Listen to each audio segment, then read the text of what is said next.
Students, last classes में हम लोगों ने 9th क्लास सोशल साइंस का चैप्टर स्टार्ट किया था, इकोनॉमिक्स का था, स्टोरी ऑफ विलेज पालमपुर, जिसके अंदर हम लोगों ने लास्ट वीडियो के अंदर जो उसका इंट्रोडक्टरी वीडियो था, मैंने उसके अंदर आपको विलेज जो पालमपुर विलेज है वो कैसा विलेज है, हाइपोथेटिकल विलेज है, एक इमेजिनरी विलेज है, उसके बारे में मैंने आपको बताया था। और उसके अंदर कुछ हम लोगों ने सीखा था कि उसके अंदर क्या क्या चीज़ें अवेलेबल हैं और उन चीज़ों से हम लोगों ने कंसर्न किया था कि Palampur is the well developed village. Clear है। साथ ही हमने इकोनॉमिक्स के बारे में पढ़ा था। इकोनॉमिक्स क्या होती है? Economics is a subject in which we are study the production to whole production of the country. Clear है। आज हम लोग पढ़ने वाले हैं ऑर्गेनाइजेशन ऑफ प्रोडक्शन या प्रोडक्शन ऑफ व्हाट, यानी कि आज हम लोग देखेंगे जो विलेज पालमपुर था उस विलेज पालमपुर के अंदर प्रोडक्शन किस तरीके से होता है उनके बारे में देखते हैं। या कोई भी प्रोडक्शन जब हम लोग करते हैं तो हमें किन किन चीज़ों की रिक्वायरमेंट होती है, किस तरीके से प्रोडक्शन किया जाता है, किन चीज़ों का प्रोडक्शन किया जाता है, वो सब कुछ हम इस वीडियो के अंदर देखेंगे। तो ऑर्गेनाइजेशन ऑफ प्रोडक्शन जो हमारा जो टॉपिक है वो है ऑर्गेनाइजेशन ऑफ प्रोडक्शन। तो पहला जो हमारा पॉइंट है, पहला जो हमारा क्वेश्चन है वो है प्रोडक्शन ऑफ व्हाट, किस चीज़ का प्रोडक्शन। अगर हम लोग प्रोडक्शन कर रहे हैं तो किस चीज़ का प्रोडक्शन हम लोग करें। तो प्रोडक्शन करेंगे हम किन चीज़ों का, गुड्स का एंड सर्विसेज का, डेट वी वांट, हम किन चीज़ों का हम गुड्स एंड सर्विसेज को प्रोड्यूस करेंगे और कौन सी गुड और सर्विसेज जिनको हमें ज़रूरत है, जिनकी हमें ज़रूरत है। तो goods and services that we want, and जिन चीज़ों की हमें ज़रूरत है उन चीज़ों का हम good and service products produce करेंगे। अब ज़रूरत है तो हमारी जो बेसिक नीड्स हैं वो क्या है? कपड़ा है, घर है और खाना। क्लियर है। घर, कपड़ा, क्या कहते हैं उसको, खाना, कपड़ा, मकान, ये तीन होते हैं ना। तो ये हमारी बेसिक नीड्स हैं। तो इन्हीं नीड्स को पूरा करने के लिए हम कुछ गुड्स एंड सर्विसेज को क्या करते हैं? प्रोड्यूस करते हैं। क्लियर है। और इसी प्रोडक्शन से उस जगह की इकोनॉमी के बारे में पता चलता है। अगर प्रोडक्शन ज़्यादा होता तो वहाँ की इकोनॉमी अच्छी है।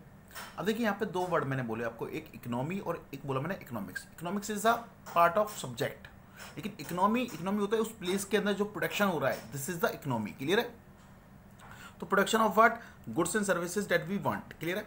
अब प्रोडक्शन करने के लिए, ये तो बात हो गई प्रोडक्शन करने की, हम क्या प्रोडक्ट्स प्रोड्यूस कर रहे हैं, गुड्स एंड सर्विसेज प्रोड्यूस कर रहे हैं जिसको हम चाहते हैं।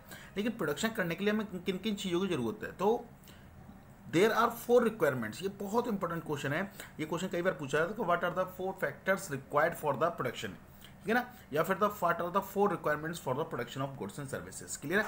तो देयर आर 4 रिक्वायरमेंट्स। कितनी रिक्वायरमेंट्स होती हैं? 4 चीज़ों की रिक्वायरमेंट्स होती हैं for the production of goods and services, किसी भी गुड्स एंड सर्विसेज को प्रोड्यूस करने के लिए। वो 4 चीज़ें क्या क्या हैं? पहली है लैंड्स, दूसरी है लेबर, तीसरी है फिजिकल कैपिटल और चौथी है ह्यूमन कैपिटल। क्लियर है। एक एक करके हम लोग समझते हैं। लैंड्स क्या है, लेबर क्या है, फिजिकल कैपिटल क्या है, ह्यूमन कैपिटल क्या है। पहले सबसे पहले बात करते हैं किसकी? लैंड्स की।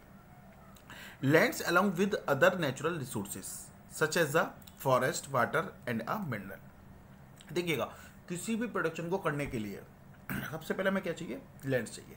अगर मान के चलिए मुझे एग्रीकल्चर करना है तो एग्रीकल्चर में हवा में तो करूँगा नहीं, कहाँ करूँगा? किसी न किसी लैंड्स पे करूँगा। अगर मुझे कोई इंडस्ट्री खोलनी है तो इंडस्ट्री कहाँ खोलूँगा? मैं हवा में तो खोलूँगा नहीं, कहाँ खोलूँगा? हमेशा लैंड्स पे खोलूँगा। तो सबसे पहली चीज़ मुझे क्या चाहिए? लैंड चाहिए किसी भी चीज़ को प्रोड्यूस करने के लिए।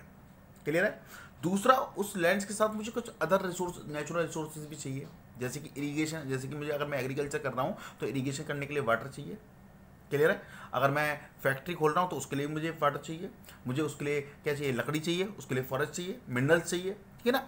तो lands along with other natural resources such as the forest, water and a minerals, these are required for the production. अब देखिएगा, मैंने एक इंडस्ट्रीज खोल दी, उस इंडस्ट्रीज जमीन के ऊपर मैंने एक इंडस्ट्री खोल दी, काफ़ी बड़ी इंडस्ट्रीज खोली, उसके अंदर वाटर भी अवेलेबल है, क्या करने के लिए? काम करने के लिए, सब कुछ है। लेकिन अब मेरे को दूसरी रिक्वायरमेंट क्या चाहिए? दूसरी रिक्वायरमेंट चाहिए कि उस फैक्ट्री के अंदर या उस कंपनी के अंदर काम करने वाले लोग। क्लियर। तो दूसरी रिक्वायरमेंट मेरी क्या हो गई? लेबर। दूसरी रिक्वायरमेंट क्या है मेरी बेटा? लेबर। तो पीपल विल डू वर्क, यानी कि वो लेबर जो उसके अंदर काम कर सके, उस चीज जगह के अंदर काम कर सके। क्लियर है। अब लोग कई तरीके के हो सकते हैं बेटा। लेबर जो हो सकती है वो कई तरीके की हो सकती है। स्किल्ड लेबर हो सकती है, अनस्किल्ड लेबर होती है, एजुकेटेड लेबर हो सकती है, अनएजुकेटेड लेबर होती है। अब देखिएगा, स्किल्ड लेबर समझते हैं पहले हम। मान के चलिए अगर मुझे एक शर्ट बनानी है तो शर्ट क्या मैं कोई किसी व्यक्ति को दे दूँ, वो हर एक व्यक्ति उसके लिए मेरे लिए शर्ट बना देगा? नहीं बनाएगा ना। उसके लिए मुझे एक स्किल्ड टेलर चाहिए, जो स्किल्ड टेलर होगा, जो उसमें स्किल्ड होगी क्या करने की? शर्ट बनाने की, सिर्फ वही शर्ट बना पाएगा। क्लियर है। तो स्किल्ड का मतलब समझ में आ गया। अनस्किल्ड का मतलब क्या है? जिसके अंदर स्किल्स नहीं है। अगर मान के चलिए मुझे ऐसा काम कराना, मुझे एक रोड बनवानी है, उसके लिए क्या मुझे गिट्टी पत्थर वगैरह डलवाने हैं, तो उसके लिए मुझे लोग चाहिए। तो वो कैसे लोग चाहिए, स्किल्ड चाहिए या अनस्किल्ड से भी काम चल जाएगा मेरा? तो अनस्किल्ड से भी काम चल जाएगा, क्लियर है। तो उसके लिए मुझे अनस्किल्ड लोग चाहिए। ऐसे ही कुछ कामों के लिए मुझे एजुकेटेड पीपल चाहिए। मान लीजिए मुझे कोई सॉफ्टवेयर बनाना है, मान लीजिए मुझे कुछ और बनाना है, तो उसके लिए मुझे कैसे लोग चाहिए, एजुकेटेड लोग चाहिए। उसके अलावा मुझे कैसे लोग चाहिए होते हैं, अनएजुकेटेड लोग चाहिए होते हैं, क्लियर है। तो ये डिपेंड्स करता है कि किस तरीके का काम मैं करा रहा हूँ, तो उस हिसाब से मुझे skilled, unskilled, educated, uneducated people चाहिए होते हैं। तो लेकिन लोग जरूर चाहिए होते हैं, क्लियर है। पीपल लेबर जरूर चाहिएगी, क्लियर है। तो depends on the nature of the work, clear है। आगे हम लोग देखते हैं फिजिकल कैपिटल। ये बहुत इंपॉर्टेंट है फिजिकल कैपिटल्स को समझना। फिजिकल कैपिटल क्या होती है? Variety of inputs required at the every stage during the production, यानी कि प्रोडक्शन करते समय हमें हर एक स्टेज पर कुछ ना कुछ इनपुट्स की जरूरत होती है, कुछ ना कुछ चीज़ों की जरूरत होती है, क्लियर है। अब वो चीज़ें दो तरीके की होती है भाई। एक जो फिजिकल कैपिटल उसको हम दो तरीके से डिवाइड कर देते हैं। पहला होता है फिक्स कैपिटल और दूसरा होता है वर्किंग कैपिटल। फिक्स्ड कैपिटल और वर्किंग कैपिटल में डिफरेंस देखना क्या होता है। तो एक तो क्वेश्चन सीधा ये पूछ लेगा 4 रिक्वायरमेंट्स कौन कौन सी है, तो आप उसमें चारों लिख देंगे, चारों को डिस्क्राइब कर देंगे। एक कई बार क्या पूछ लेता है, सिर्फ फिजिकल कैपिटल को पूछ लेता है। तो फिजिकल कैपिटल आपको पता होनी चाहिए कि वेराइटी ऑफ इनपुट्स, यानी कि हर एक स्टेज पर हमें variety of inputs are required, clear है। तो these are the physical capital, clear है। तो variety of inputs required at the every stage of production. दो तरीके के फिजिकल कैपिटल होती है, एक फिक्स्ड कैपिटल, एक वर्किंग कैपिटल। दोनों के बीच में डिफरेंस समझते हैं। जैसे कि फिक्स्ड कैपिटल में हमारे क्या आते हैं, टूल्स आते हैं, मशीन्स आती हैं, बिल्डिंग्स आती हैं। ये हमारी कैसी है, फिक्स्ड कैपिटल है। देखो आप समझ के देखिए, आपका स्कूल है, अब स्कूल के अंदर आपके जो फैन लगे हुए हैं, आपके जो अब स्कूल के लिए हमें स्कूल में क्या क्या चीज़ें चाहिए, स्कूल में हमें क्या चाहिए, कैपिटल चाहिए। अब कैपिटल में हमें क्या क्या चाहिए, बोर्ड चाहिए। बिल्डिंग मैंने बनवाई, बोर्ड मैंने बनवाया, टेबल्स आपके लिए बनवाई, चेयर्स मैंने बनवाई। तो ये कैसी कैपिटल है, ये कैपिटल है, पैसों से आई है, पैसे खर्च हुआ इन सब चीज़ों में, क्लियर। लेकिन ये कैसी कैपिटल है, ये है फिक्स कैपिटल। फिक्स कैपिटल क्यों है, क्योंकि ये क्या है, वो मुझे हर साल नहीं खरीदनी है। मेरे को क्या है, एक बार मैंने खरीद लिया, काफ़ी लंबे समय तक 10 साल 15 साल 20 साल तक चलेगी, क्लियर है। दूसरी जो कैपिटल होती है, दूसरा जो पैसा होता है हमें कैसे ये होता है, वर्किंग कैपिटल के रूप में, यानी कि जो हमें तुरंत के तुरंत पैसा चाहिए, क्लियर है। जैसे कि रॉ मटेरियल खरीदने के लिए, अगर मान लीजिए अब देखिएगा, ये तो आपकी क्या हो गए, आपके बोर्ड, आपकी डेस्क, ये क्या हो गए, फिक्स्ड कैपिटल हो गए। वहीं पे आपके जो स्टेशनरी है, जो आपके यहाँ पे चौक यूज़ होती है, आपके यहाँ जो वाइट बोर्ड मार्कर यूज़ होता है, these are the raw material. तो ये रॉ मटेरियल चाहिए हमें।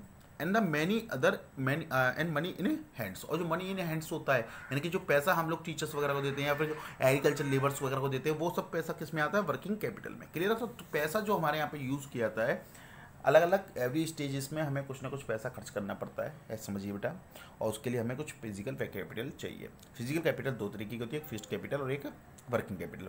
फिक्स्ड कैपिटल जो होती है वो ऐसी होती है जो एक बार अगर हमने उसमें पैसा खर्च कर दिया तो वो लंबे समय तक चलेगी। फॉर एग्जांपल में टूल्स, कोई भी टूल्स हमने खरीदा या कोई भी मशीन हमने खरीदी, कोई भी बिल्डिंग्स हमने खरीदी। वर्किंग कैपिटल में आपके रॉ मटेरियल्स और मनी इन हैंड्स, या these are come in working capital, clear है। आगे हम लोग देखते हैं फोर्थ जो हमारा होता है वो होता है ह्यूमन कैपिटल। अब आप कहेंगे सर ह्यूमन कैपिटल कैसे, यहाँ हमने ऑलरेडी लेबर को ले लिया, फिर ह्यूमन कैपिटल की क्या जरूरत है। देखिए यहाँ हमने लेबर को लेते लिया, लेकिन मान के चलिए लेबर तो है, लेकिन सारी लेबर कैसी है, मेरी सारी लेबर मेरी बीमार है, तो क्या मेरे लिए वो ज़्यादा यूजफुल है, नहीं ना। तो ह्यूमन कैपिटल क्या होता है, ह्यूमन कैपिटल होता है कि वो लेबर या वो लोग जो कैसे हों, किसी भी कंपनी के लिए, किसी भी प्रोडक्शन के लिए क्या हो, अच्छे हों, उनके अंदर नॉलेज हो, उनके अंदर इंटरप्राइजेज हों, are required for human being, clear बेटा। तो the knowledge enterprises required by human being, clear है। देखिएगा अगर कोई कंपनी है और उस कंपनी के अंदर जो लेबर है, उस लेबर कैसी है, वो ह्यूमन कैपिटल के रूप में है। ह्यूमन कैपिटल अच्छी है, स्वस्थ है, उसके अंदर क्या है, नॉलेज है, उसके अंदर इंटरप्राइजेज है, तो वो कंपनी जल्दी ग्रोथ करेगी, क्लियर है बेटा। तो these are the 4 requirements for the production of the good and services, all together this makes the factor of the production. तो क्वेश्चन इस तरीके से आता है, what are the factors of the productions, what are the 4 factors of the production. तो आपको ये चारों फैक्टर्स उसके अंदर लिखने हैं। Thank you.